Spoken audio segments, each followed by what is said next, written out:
Welcome to the Tech Egg. Don't get scrambled. Enjoy the video.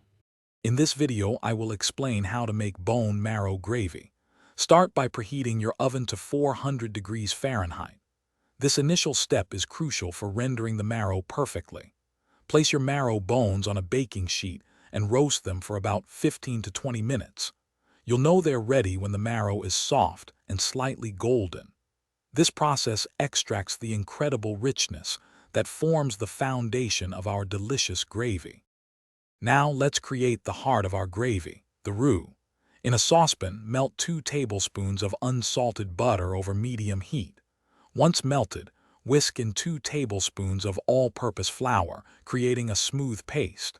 Continue to cook this mixture for about 2 to 3 minutes, stirring constantly until it achieves a beautiful light golden brown color. This step is vital for developing a rich, nutty flavor. With your roux ready, carefully scrape the roasted bone marrow directly into the saucepan. The rendered marrow will melt into the roux, infusing it with incredible richness. Next, gradually whisk in 2 cups of high-quality beef broth, ensuring a smooth, lump-free gravy.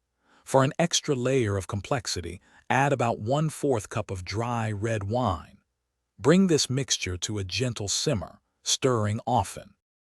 As your gravy simmers, it's time to perfect the seasoning. Add salt and freshly ground black pepper to taste, adjusting as needed. For an aromatic touch, consider adding a small pinch of fresh thyme or rosemary. Continue to simmer the gravy for another 5 to 10 minutes, allowing it to thicken beautifully. Once it reaches your desired consistency, your luxurious bone marrow gravy is ready to be enjoyed.